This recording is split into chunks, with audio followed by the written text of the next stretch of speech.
Bom, continuando aqui a questão, né, de provar que um vetor lá é uma base. A gente já provou no vídeo passado que ele era linearmente dependente, agora a gente tem que provar que ele gera, né? Ele é um gerador. E, gente, se você entendeu a parte de linearmente dependente, você vai entender isso aqui. Porque é exatamente o mesmo processo, só que lá a gente colocava 0 e 0 para tentar achar uma solução possível. Nesse caso aqui, a gente vai substituir o 0 0 por x e y. Se você reparar, é a mesma coisa, só que onde eu tinha 0 e 0 vai ser x e y. Eu estou novamente colocando os meus vetores, né, como combinação linear de números inteiros. Nesse caso aqui é o meu lambda 1 e lambda 2, e eles estão sendo iguais ao número geral x e y, que é o meu gerador. Depois disso, eu multipliquei, somei, montei aqui o meu sistema, montei aqui a minha matriz, é a mesma explicação. Tudo que eu falei, repete aqui, a mesma coisa. Tirei o meu determinante, depois de tirar o meu determinante, eu fui ver os meus autovalores, que era a mesma regrinha que eu expliquei, e aí tive esse resultado, ó.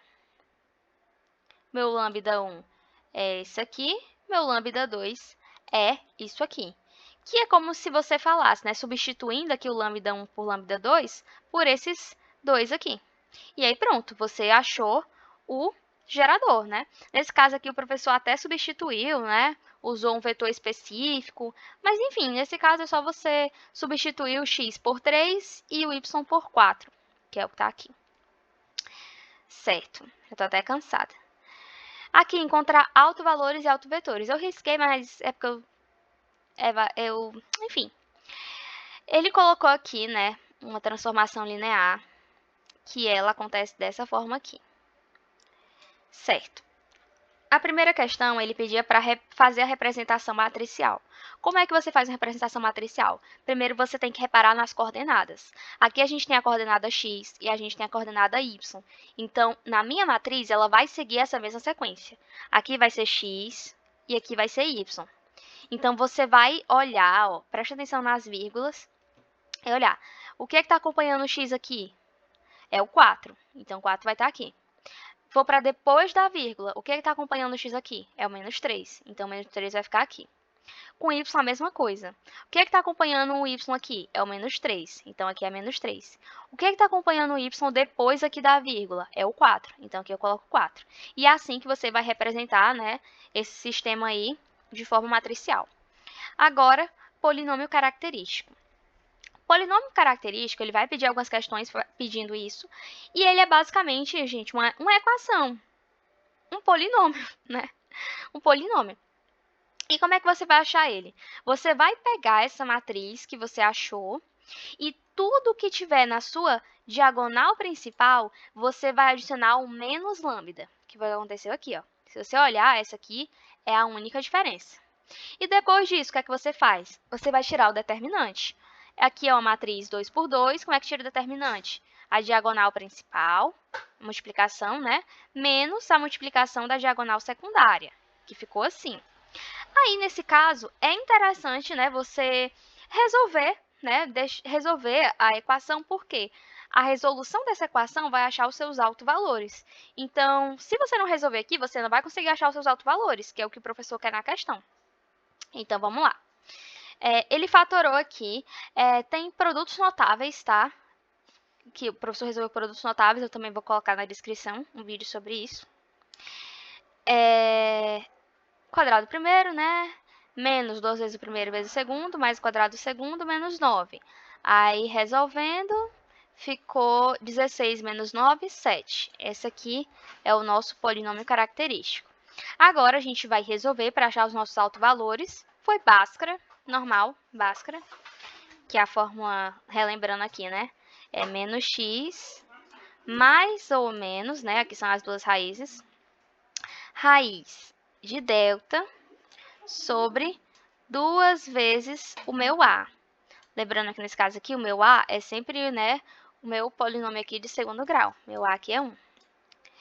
E o que é o meu delta? É o menos b que é esse aqui, né, meu polinômio de grau 1. E eu errei, ó. Aqui é menos b, E aqui é b ao quadrado menos 4 vezes a vezes c. Lembrando que o meu c aqui é o valor independente. Autovalores achados. Agora, a gente vai achar os autovetores. Lembrando que eu acho bem possível ele botar uma questão de verdadeiro ou falso com isso. Um autovetor, ele possui um autovalor. Mas um autovalor, ele possui infinitos autovetores. Como é que você vai achar um autovetor? Autovetor é como se fosse uma forma geral. Como é que você vai encontrar? Bom, você vai colocar ali a sua matriz de polinômio característico, né? Essa daqui. E aí, depois, você vai substituir o seu lambda pelos seus autovetores. Nesse caso aqui, é o 1 e o 7. Você substitui e vai ter um resultado. Está aqui o meu resultado. Depois disso, você vai ter que transformar isso numa matriz escada reduzida. A gente já fez questão com isso. Vou também tentar deixar um vídeo aqui sobre isso. Mas a matriz escada reduzida é assim, eu tenho pivôs, e tudo que estiver abaixo do meu pivô tem que ser 0. E o meu pivô necessariamente tem que ser igual a 1. Então, você vai fazer transformações aqui nas linhas, de forma que fique assim a matriz. Chegando nessa matriz linha reduzida, a gente vê o quê? Isso aqui, ó, essa coluna, é o eixo do x. E essa coluna aqui é o eixo do y. O que é que ela está me dizendo? Que o x menos o y, ó, menos porque aqui tem menos, é igual a 0. Isso é a mesma coisa de dizer que o meu x é igual ao meu y. O meu x está em função do meu y. Então, representando isso na forma geral, x e y, né? É como eu escrever assim. X e y é a mesma coisa que y e y. Por quê? Porque meu x é igual a y. E esse aqui é o meu autovetor, né? Que possui como autovalor, nesse caso, o 1. E com esse 7? Eu não escrevi, eu acho que eu fui embora. Mas é só você fazer a mesma coisa. Só que no lugar desse lambda aqui, você vai colocar o 7, vai achar que é a matriz, vai fazer transformações, transformar ela numa matriz linha reduzida, e depois fazer essa análise, né? Colocar o x em função do y, ou y em função do x, certo? E aí você acha o seu autovetor bonitinho, completinho.